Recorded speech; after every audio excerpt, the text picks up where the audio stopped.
ملائکہ اللہ تعالیٰ کے خبر دینے سے یہ جانتے تھے کہ بعض انسان نیک اور فرما بردار ہوں گے اور بعض نافرمان اور کفار، اس لیے انہیں یہ اعتقاد ہو گیا تھا کہ ملائکہ انسان سے افضل ہے، کیونکہ وہ سب کے سب معصوم ہیں اور اللہ تعالیٰ کی نافرمانی نہیں کرتے۔ جو بھی ان کو حکم دیا جاتا ہے بس وہ اسی حکم کی تعمیل کرنے میں مصروف اور مشغول رہتے ہیں، اور اسی وجہ سے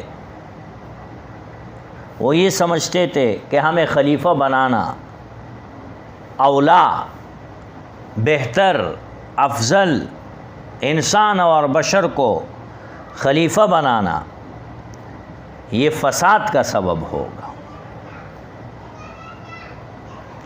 مگر وہ یہ نہیں جانتے تھے کہ اللہ تعالیٰ جن کو خلیفہ بنا رہا ہے ان میں سے بعض کے دلوں میں اپنی حقیقی محبت امانت رکھیں گے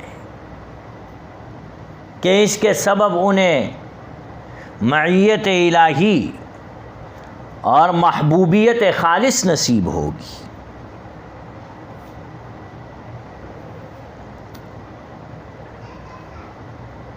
آپ صلی اللہ علیہ وسلم نے فرمایا المرء مع من احب، آدمی اپنے محبوب کے ساتھ ہے۔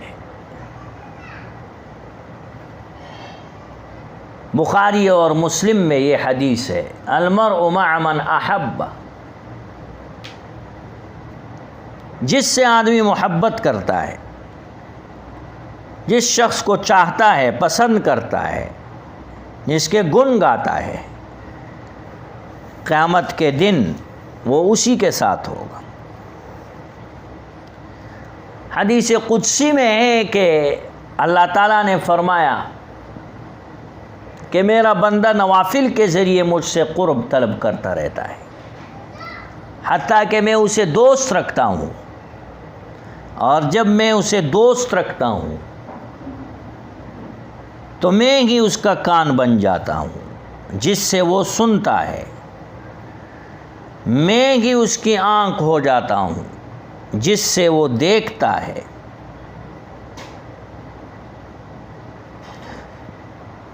فرشتوں نے یہ نہ سمجھا کہ بارگاہ الہی میں آدمی کو وہ قرب اور منزلت حاصل ہوگی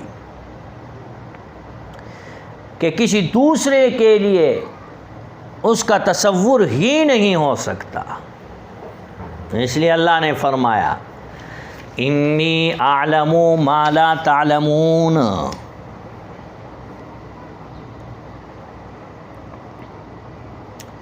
میں جانتا ہوں وہ جو تم نہیں جانتے۔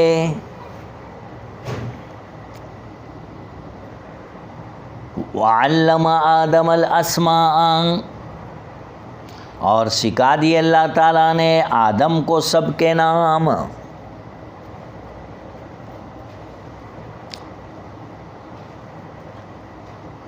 اختلاف مفسرین کا کہ حضرت آدم علیہ السلام کو اللہ تعالیٰ نے کن چیزوں کے نام سکھلائے۔ جمہور مفسرین تو کہتے ہیں کہ تمام خلائق کے نام سکھلائے گئے۔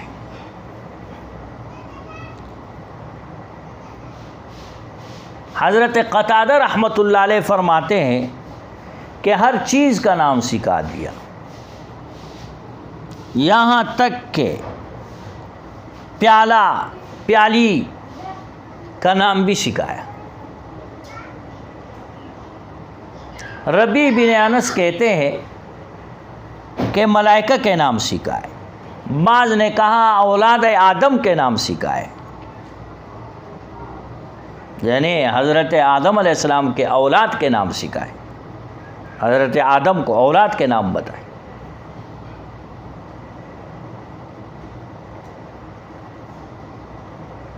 اور بعض نے کہا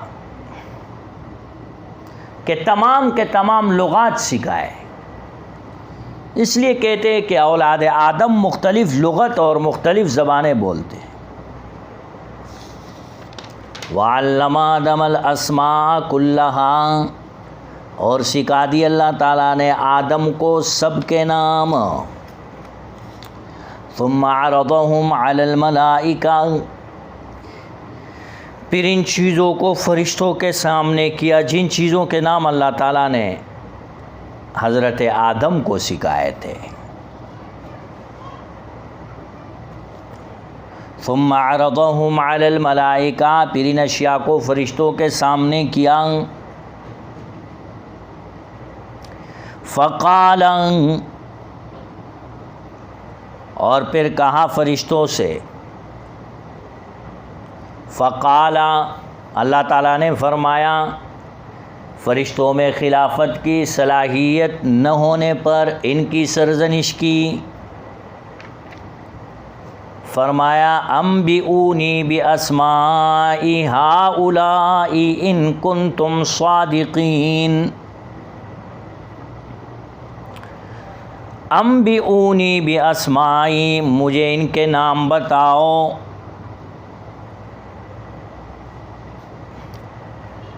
ان کنتم صادقین، سرزنش کرتے ہوئے اللہ تعالیٰ نے فرشتوں سے کہا مجھے ان کے نام بتاؤ اگر تم سچے ہو، یعنی اگر تم اس بات میں سچے ہو کہ جو ہم مخلوق پیدا کریں گے تم ہی اس سے افضل ہو، جیسا کہ فرشتوں کا خیال تھا۔